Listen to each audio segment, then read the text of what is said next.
Shalom saudara dan saudari dalam rumah Kristus.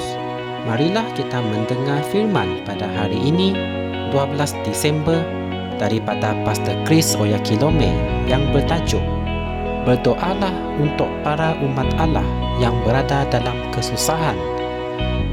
Berdoalah untuk para umat Allah yang berada dalam kesusahan. Puji Tuhan. Ayat pembukaan kita diambil dari kitab 2 Tesalonika 3 ayat 1 yang berkata, akhirnya, saudara-saudara, berdoalah untuk kami, supaya firman Tuhan dapat tersebar dengan cepat dan dipermuliakan, sama seperti yang telah terjadi di antara kamu. Amin.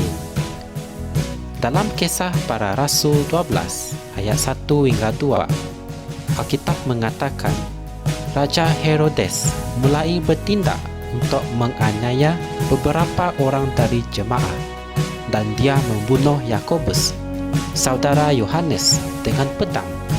Kisah Para Rasul 12 ayat 1 hingga 2. Apabila jemaah Kristian mendengar bahawa Yakobus telah ditangkap, mereka pasti berfikir, Yakobus ditangkap? Tidak ada apa-apa yang akan berlaku kepadanya. Dia seorang yang beriman.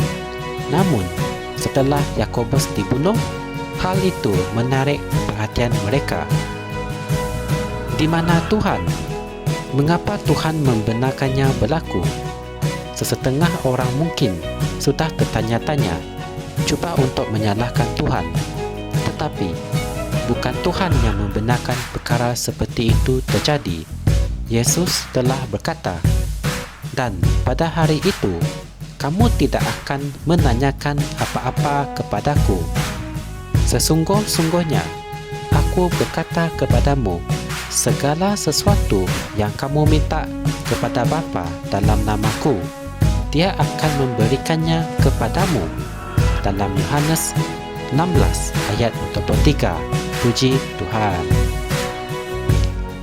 Kemudian dalam Matius 28 ayat 18 berkata, Dia menyatakan, semua kuasa di syurga dan di bumi sudah diberikan kepadaku, dan berdasarkan kuasa itu, Dia berkata, oleh kerana itu, pergilah, jadikanlah semua bangsa muridku.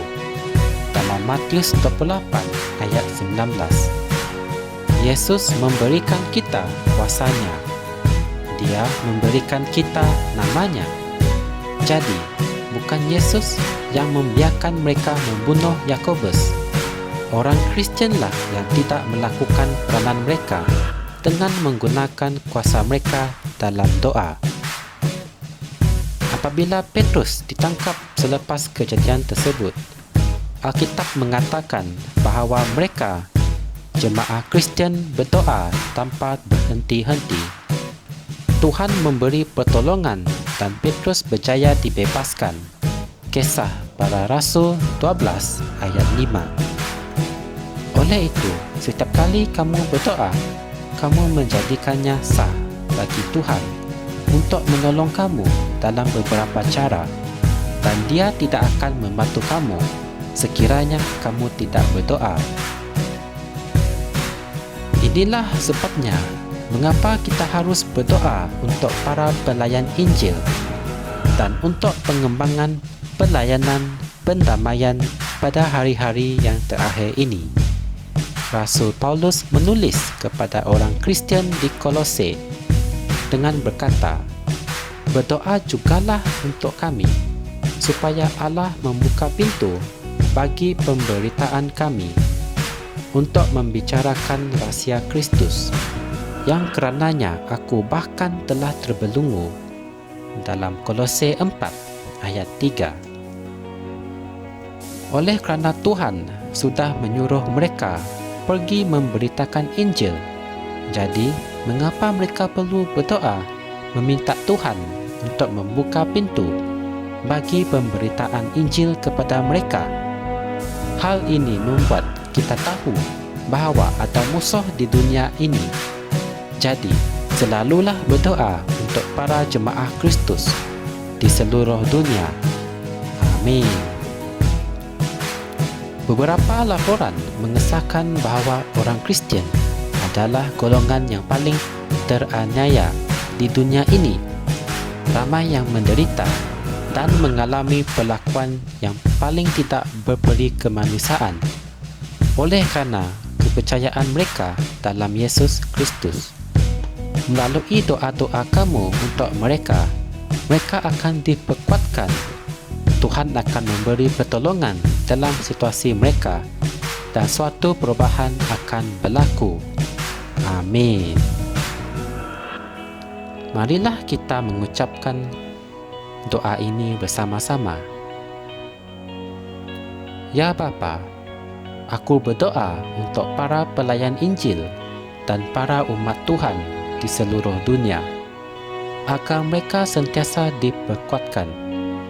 Aku berdoa menentang orang atau pertubuhan yang menyokong penganiayaan terhadap orang Kristian dan yang menghalang penyebaran Injil. Kami mematahkan pengaruh kekuatan tersebut dan segala usaha mereka dijadikan sia-sia. Injil disebarkan dengan cepat, dengan kepantasan roh, dan menang dalam nama Yesus. Amin. Sebagai renungan tambahan, anda boleh merujuk 2 Tesalonika 3 ayat 1 hingga 2, Roma 15 ayat 30. Secara kesimpulannya, kita harus berdoa untuk mereka yang berada dalam kesusahan, kerana kita semua adalah anak Allah. Tuhan mahu kita bersatu padu dalam mengatasi semua jenis kesusahan dalam hidup kita. Tuhan sayang pada kita dan kita hendaklah percaya kepada Tuhan. Amin. Untuk mengetahui lebih lanjut mengenai firman ini, anda boleh tekan like dan subscribe Rapsodi Realiti Malaysia. Semoga kita mendapat berkat dan firman ini, dan kita berjumpa lagi dalam segmen yang seterusnya.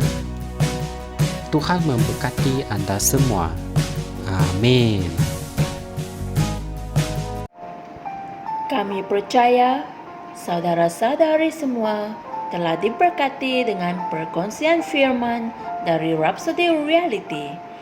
Bagi sesiapa yang ingin menjadikan Yesus Kristus sebagai Tuhan dalam kehidupanmu, kamu boleh mengucapkan doa ini bersama dengan saya.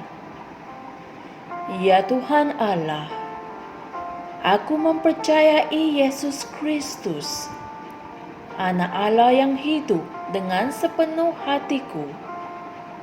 Aku percaya Dia telah mati untukku dan Allah telah membangkitkan Dia dari kematian.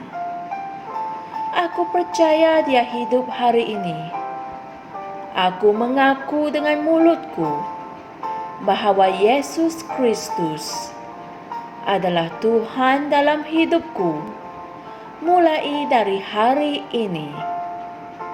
Melalui Dia dan di dalam nama-Nya, aku mempunyai kehidupan yang kekal. Aku telah dilahirkan semula. Terima kasih Allah kerana menyelamatkan jiwaku. Aku sekarang adalah anak Allah. Haleluya. Tahniah, sekarang kamu telah menjadi anak Allah. Untuk apa-apa sebarang pertanyaan atau untuk mendapatkan lebih banyak maklumat mengenai bagaimana untuk bertumbuh sebagai seorang Kristian, anda semua boleh hantar mesej di akaun Facebook kami atau email kami di tni.msia@gmail.com. Sekali lagi, tni.msia@gmail.com. Tuhan berkati anda semua.